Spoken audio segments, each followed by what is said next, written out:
one of the things I was speaking to a friend about the other day was marriage. I think this is quite an interesting idea. Of like, it is a bit crazy that you think, oh, we're in love, let's get the government involved, and especially if you're a man, right nowadays, where if you're the still the breadwinner, and we know the way that the family court system works, so the woman can simply turn around and say, I was scared, and the man is like kicked out, right?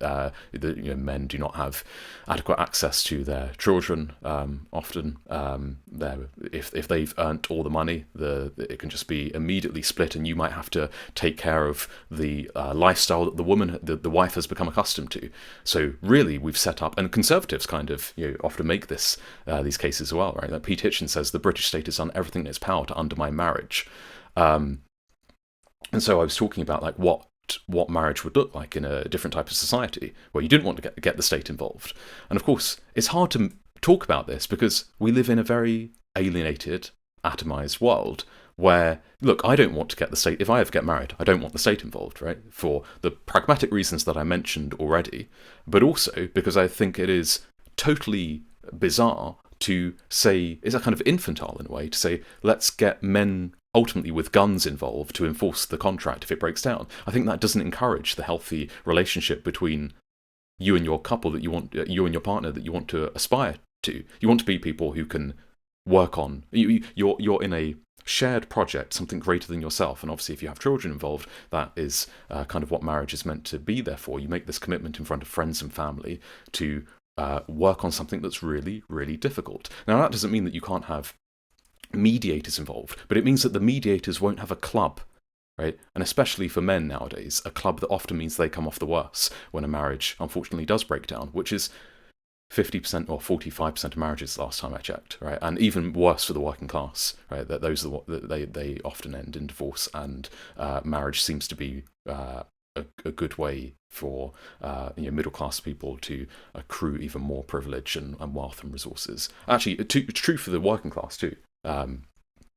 Men, for example, who are married tend to earn more and have better mental health, better physical health, because the wife, kind of in a traditional heterosexual relationship, tends to say you should go to the doctor, and the man does say, oh, it'll be fine, right? So it seems to be a good thing to do, but it is hard to talk about how that relationship looks different, because fundamentally, what is also going to be different is we're not going to hopefully live in very alienated societies where the community can't kind of help you to fulfill your obligations and commitments to the other person, right? So if you do want to say, right now, I don't want the state involved because it's kind of a bit wacky to me to have people with clubs and guns enforcing contracts. I mean, if you as you previously said, alluding to something else, if you need that, why do you want to marry this person? Like, do you not trust them? So it's kind of it's a wacky premise, and as I've said previously, actually, I think it's Derek Jensen. The way propaganda works is that if you can slip the premises by people, you've got them. So let's just take a step back and look at that. But we're also talking about moving to a society where we don't have the types of where we do have the types of communities that help you to come together, right? Why do marriages fall apart? Like, as you say, let's look at really existing capitalism. Let's look at the situation. Well, often, so most it's working class people, it's because of finance. Finance is the number one reason. Well, that's a huge thing that we can solve, right? If we distribute things more equally and give people access to things like counsellors. I think that everybody should have free marriage counselling and access to professionals that know how basically you shouldn't raise children. Things to avoid, right? That could stop a lot of trauma being passed down. And so it's not easy to just say, okay, well, let's just get rid of let's just get married, but do a kind of a ceremony, not have the state involved, and things will automatically be better. They probably won't, because unfortunately, when we talk about the lowest common denominator of people's psyche, actually people do tend to like structure, whether that is the capitalist structure, right? Of you do a 9 to 5, you get up, you do what the boss says, and in a marriage, well, let's make the costs, the consequences, that brutal, so that the traditional debate about no fault divorce, so that you don't leave your wife and you stay together for the children. Okay, it's not optimal, but it's better than nothing. And I feel that's such an unimaginative way of looking at the world. Yeah, I mean, there's a lot to unpack there, and I think it's a kind of interesting example of the kind of complexities of social relations, and the challenges that you have, or that we might have in rethinking society. So one response would be, well, any sort of monogamous heteronormative relationship is just part of the patriarchy, part of the state, and we should reject it. Um, and another kind of, maybe the other end of that spectrum is, well, no, we want to kind of, there's nothing wrong with monogamous heteronormative relationships, but we don't want the state to sanction them. So I know quite a few anarchists who've had like hand fasting ceremonies, or some kind of communal. I've had one of I still remember a wedding in inverted commas that I went to, some anarchist friends of mine, and we occupied a petrol station. We closed the petrol station down. Some people kind of locked themselves to the pump. Some people got on the roof. Because it was all people who were doing that sort of thing, and they had this ceremony in this closed down petrol station, and that was there was something really beautiful about that. And I think it kind of, I wouldn't want to do that. I wouldn't want to even have a kind of hand fasting ceremony, but it was interesting in how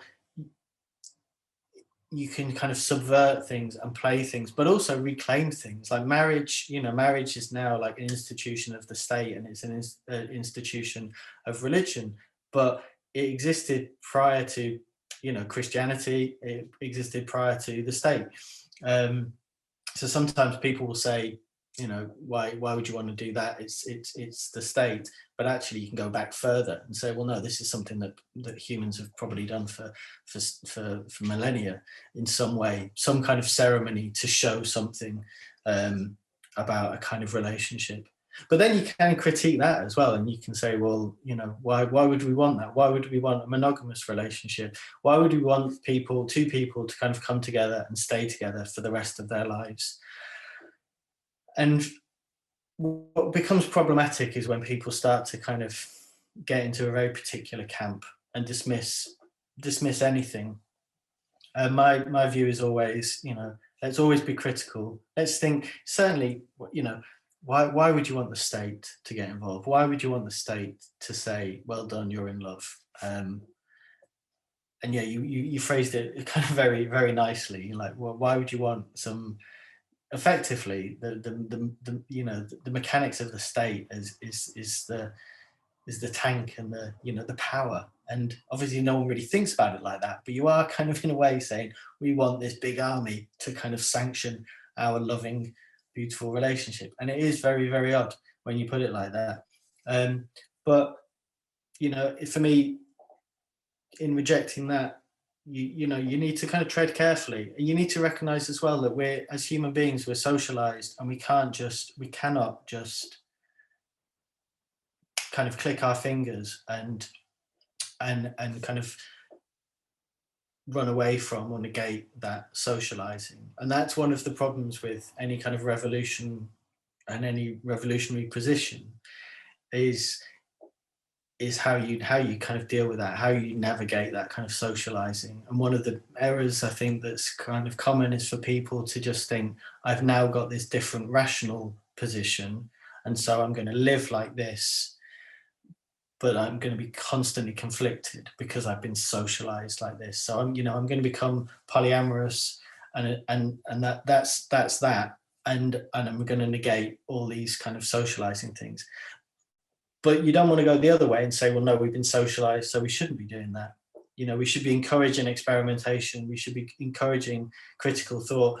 We should be thinking, as you said, more and more kind of counselling, but in a very broad sense, not just counselling to defend a marriage, to keep people together, but counselling on a social level to say, well, what do we want? We've got kids, but we don't like each other anymore. So what do we want? What's the happiest outcome out of this thing? It's definitely not good for kids to kind of keep people together for the sake of it.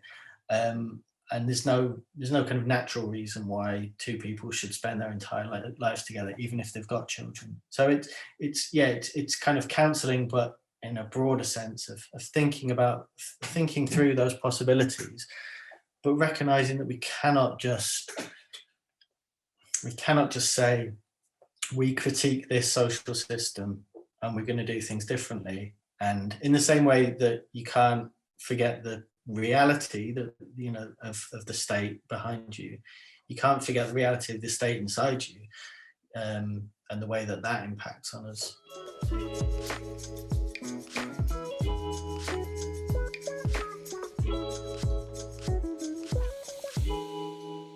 You can click here to watch the full interview, or you can listen to it on all the major podcasting platforms. The links are down below, or you can just search for Ideas Sleep Furiously.